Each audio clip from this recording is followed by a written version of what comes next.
Oh, hello. Do you notice anything different about me? Maybe I got my eyebrows done. I'm just kidding. I am a whole year older. I am now 27.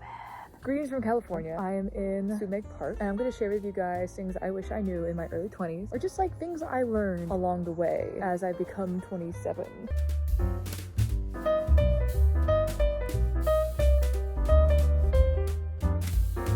Number one, I hate to say it because a lot of people say it and you might be really like aggravated because it's like, you create your own reality. Me, for example, I knew I wanted to travel. I wanted my lifestyle to be nomadic, so I didn't accept any in-person jobs. I made it a point to make money online any way possible, and I didn't put any money I got into my van. I created this world for myself, and you do too. It took me 4 years to get to where I am now.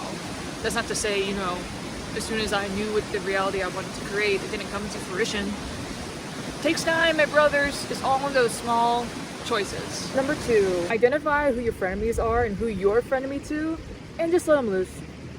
No hard feelings. Just because you don't get along fully with somebody, or you have like some type of resentment, or you feel resentment towards them for like some reason, you know, we've all been there. But there's no point of hanging on to that. And when the last message is sent, you don't have to like reach out, especially if they're not reaching out to you, but really just get in that lazy river of acquaintances. Like, don't be in the lazy river with your friends, like your real friends, but with those loose acquaintances, just let it be a lazy river. You reach out to them sometimes, they reach out to you. Forcing anything might turn into, you know, I don't know, frenemy situation. Just learn to let go, I would say. Identify who you think is just hanging around because they're envious of you, or you're hanging around because you're envious of them in some way, and let them go. But the sun is beating down on me. Number three, doing things is how you get rid of FOMO forever. For example, I was really drawn to musical theater when I was 18, when I got to decide my degree. And I'm so glad that I did, because I quickly realized in those 4 years, it was really 3, but I had to, like, you know, finish my major. But I quickly realized that I did not want to do theater. I didn't pursue it when I did. I would spend the rest of my life thinking, oh, what if? And now I'm like, oh, theater, that's fun. I'm not like, oh, because I know it's not for me, only because I did it. Same with like nightlife. I didn't really get into nightlife and going out until a few years ago. And now that I've done it so often, I'm like, you know what? It's not all that it's cracked up to be. It's fun going out, and I know how to do it without being awkward or like, I don't know, being socially anxious about it, but I don't let it control my life. Anything that you feel drawn to, just do it, and you'll realize quickly if it's for you or not for you. And then when you missed out on opportunities, you won't be bummed about it. It's really just for your mental sake, to do the things you feel drawn to. Number 4, and I just learned this, or like it just clicked for me recently, but I'm friends with a lot of entertainment people, and they have a lot of cool jobs. I met YouTubers that are like prestigious and everyone wants to be their friends. Outside of their work, outside of their online persona, and outside of, you know, what they're known for, the cool accomplishment that they've done, in person, they're boring. They have really nothing going on for them. They're just in their career, which is fine. People can be all about their career, but for me, I don't really see the importance of accomplishing something great and then being a snore to hang around. So again, this is just me, but the lesson I learned in my year of 26 was that positions mean nothing. Personality and who you are outside of people telling you what to do is everything. I would rather hang out with a janitor who has a fun time than like a movie star who complains and just sits on their phone all day and does really nothing. I just guess I realized in my own time that titles mean nothing, and because someone can be given a title, someone can be given, you know, an acting position, but you really can't pay for a personality. So just keep that in mind. Woohoo. Number 6, people are not that cool. The people that you think are cool are probably cool because of the limited knowledge that you know about them and the fantasies that you curate in your brain. Therefore, you're cool. This has happened to me many times, and I still think my friends are cool. I still think people are cool, but it's like that level of cool where you idolize them and you think they can't do nothing wrong and you're like smitten with them, which is not a great place to be. I don't think anyone should be on that level. But I realized lately it's just healthy for me to realize that someone is interesting to me. I would like to get to know them better, and I have a lot of questions for them. Because that is normally what cool means to me. It just means that there's a mystery. And once that mystery is solved, that doesn't necessarily mean that they're less cool. Well, actually, I think it does. But now when I meet people, especially like people that you're romantically interested in them, and I guess that goes into my 7th point, rumination. If you ruminate, which if you don't know, that just means like when you have a crush on someone and you think about them all the time, which was like my whole high school experience and college experience. If you are still battling with rumination, forget taxes, forget therapy. Well, maybe that helps. Ditch literally everything on your to-do list right now and learn how to stop ruminating. I wish they taught this in schools because it's like a lot of young girls' experiences, guys too, but you know, when you're programmed to marry, you're more the target. So realizing not everyone's cool as you think they are, and getting rid of rumination are like just like the best duo for your mentality's sake that I've learned to like fully conquer in my 26 years. I've stopped ruminating ever since I really stopped having crushes, but I realized this year, like, I finally fanned out all the flames. And man, when I tell you that I'm happy with a capital H, I am. Number 8, if you've been wronged by an ex, they will reach out to you.